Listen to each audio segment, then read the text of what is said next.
Welcome guys. This is one of the most requested video I ever got. How to improve your skills to become a pro player or how to get better at PUBG Mobile. If you ask this question to anyone, they would just say three things. Step 1. Get the fastest internet connection as possible that turns your ping to 0 milliseconds. And step 2. Get the most powerful device in the world that can run PUBG at 90 FPS, aka iPad Pro, so you can see your 0KD in 90 FPS. And step 3. Play Claw. Now you'll become pro player.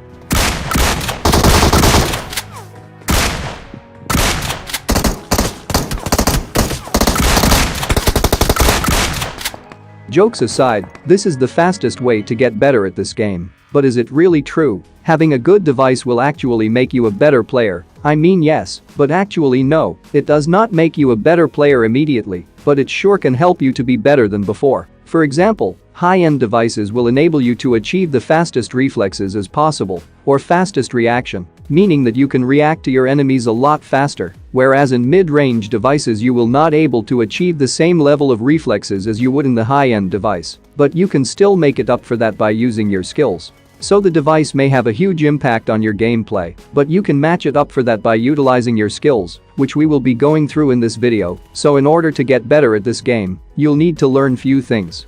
The first one is obviously to improve your aim or aiming skills, but not just that, you'll also need to improve the recoil controlling, along with your reflexes or reaction time, as well as your movements, which is also really important, and other things as followed, such as game sense, which kinda includes experience and better decision making or better thinking ability on how well do you handle panic situations. But most importantly, how to get the most out of your device, even if you have a low-end device or the mid-range ones. Let's start with the aim. Aiming is what you do all the time, but doing it with best accuracy is what you need to learn in order to improve your aim, along with spray controlling. This is divided into 3 different categories: close range, mid-range, and the long range. Most of your fights will be taken place in close range, and it's very high-risk zone, because if you mess up in close range, you'll get directly knocked and finished immediately. Whereas in mid-range or long range, you can get away from your enemies, but in close range you can't, so that's why you need to improve your close combat skills first. The fastest way to get better at close range is by playing a lot of team death matches. But not just TDMs, you can also play domination in the arena, as well as the war and arcade. This is where you can rapidly improve your aim, recoil controlling and movement. And I recommend disabling aim assist when playing team death matches, so you would improve even further. Later enable aim assist when playing classic matches. And play as aggressively as possible. Try hard by pushing into the enemy's base and show them what you got. And when you play aggressively you will move a lot, which will improve your movements, but also try to focus on improving your other movements, such as crouching, jumping, and drop shot.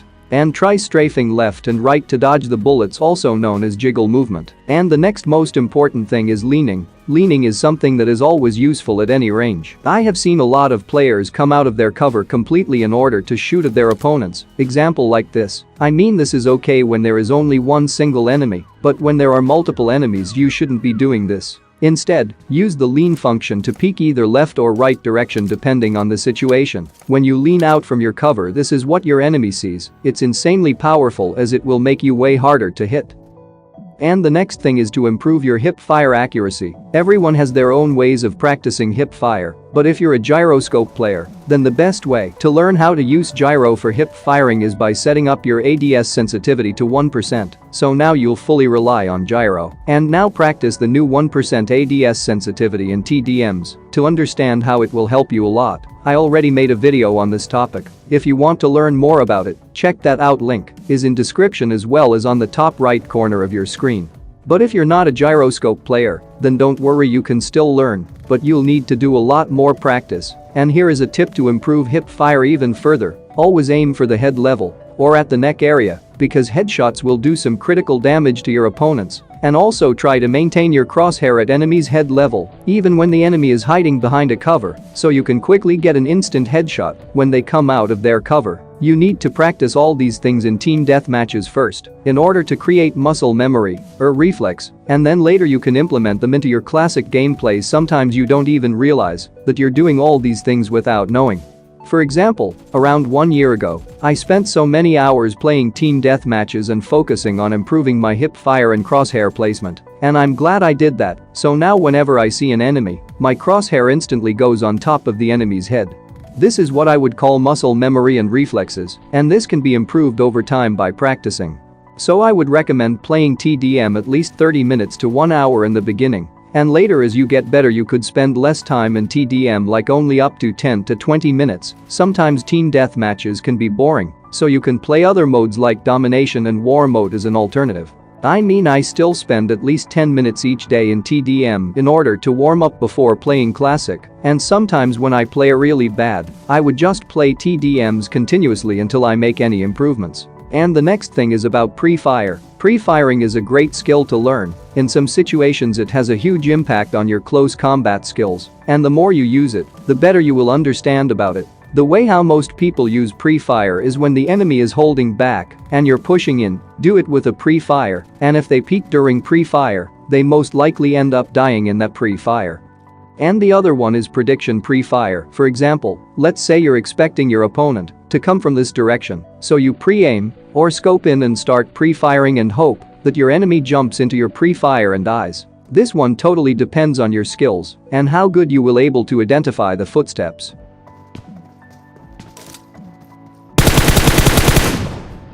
So the pre-firing skills will improve along with other skills. Alright, let's move on to the mid-range. This is where you usually start spraying at enemies, so you'll need to learn how to control recoil. You can't actually learn mid-range in team deathmatches, so for this, you'll need to go to training grounds and pick up your favorite weapon and get the maximum ammo as possible and climb up on top of this hill. And from here start spraying at the targets. So this is how I learned how to spray and how to control the recoil, but you can always come up with your own way to learn how to control recoil. I already made a video explaining how to control recoil and sensitivity and all kind of stuff about it, so make sure to check that out, link is in description. And for the long range, it's also quite similar to mid-range, so you'll need to learn it along with mid-range and training grounds, and whenever spraying at long-range targets, always remember to use crouch, as it reduces your recoil by up to 20% depending on your weapon. And the sniping and single tapping will also need to be learned in training grounds, so spend as much time as you can in order to learn in the beginning and play sniper training in arcade. It will help you a lot with sniping. Anyway, now let's move on to the next topic, movement. Movement is something that everyone underestimates, but it's as important as aim and others, and you don't want to be like this player, running into a wall in the middle of a gunfight. So how do you improve your movements? During the looting phase you'll move around a lot, so this is where you need to pay attention and start practicing your precision movements. Move around in the buildings perfectly without touching a single wall, and also don't get stuck in any objects when looting. Running into a wall or failing to quickly navigate into a building is often the reason you lose a fight, and it will significantly slow you down. And also try to create spatial awareness while you're moving around. For example, I can go through this door without even looking at it by just using spatial awareness.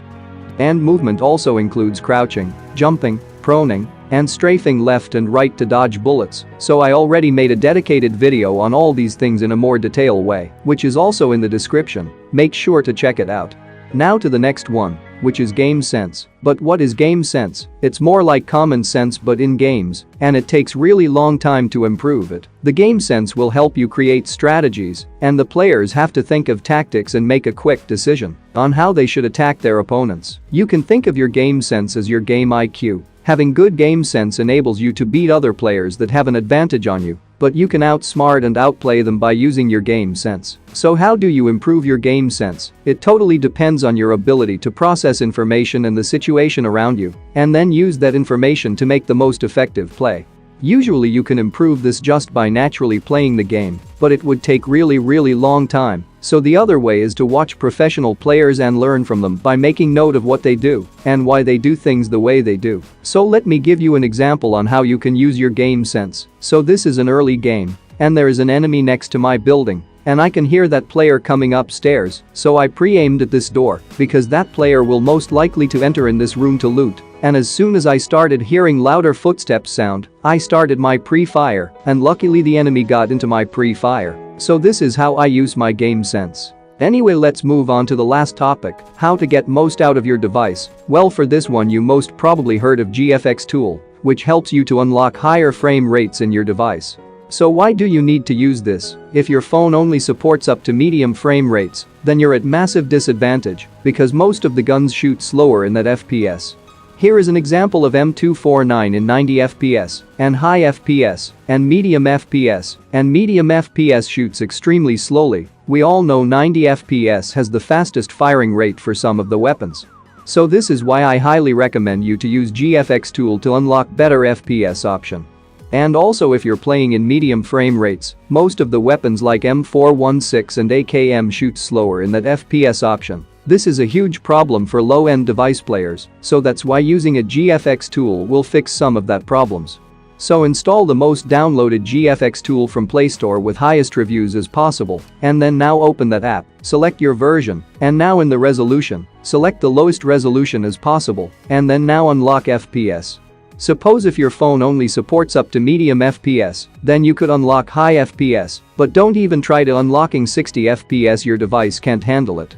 So only unlock one higher frame rate option. For example, if your device supports only up to medium, unlock high FPS, and if your device only supports up to high FPS, then unlock ultra FPS. Similarly, if your device supports ultra FPS, then unlock 60 FPS. So this is how you should be unlocking FPS, instead of going directly to 60 FPS, as it could cause overheating and more lag. And here is the rest of the settings for GFX tool. I would put every graphics settings to lowest as possible in order to get more FPS. There is a lot of rumors saying that using GFX tool could get you banned, so use it at your own risk. I personally used GFX tool when I had an Android phone. I always select lowest graphics settings in order to get more stable FPS. I know the graphics looks really terrible, but it's always a better choice to sacrifice some your graphics in order to get more FPS, as it can improve your gaming experience by a lot.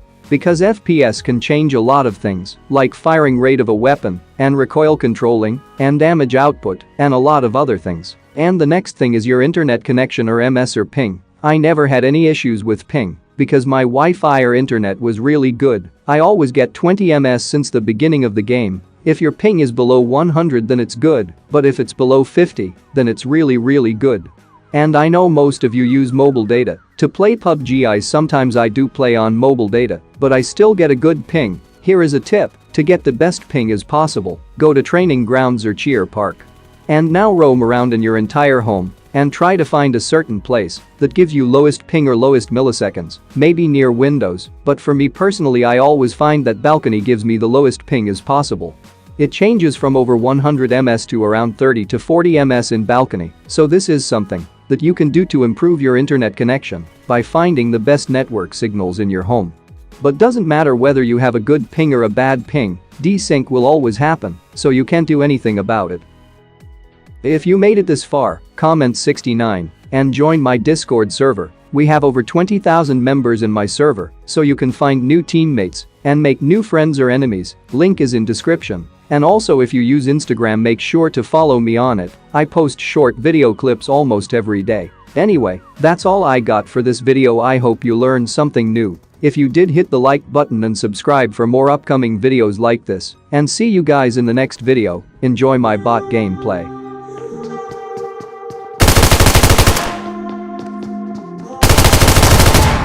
Walking around in the circle of life, doing a thing I know. Walking the same way a hundred of times with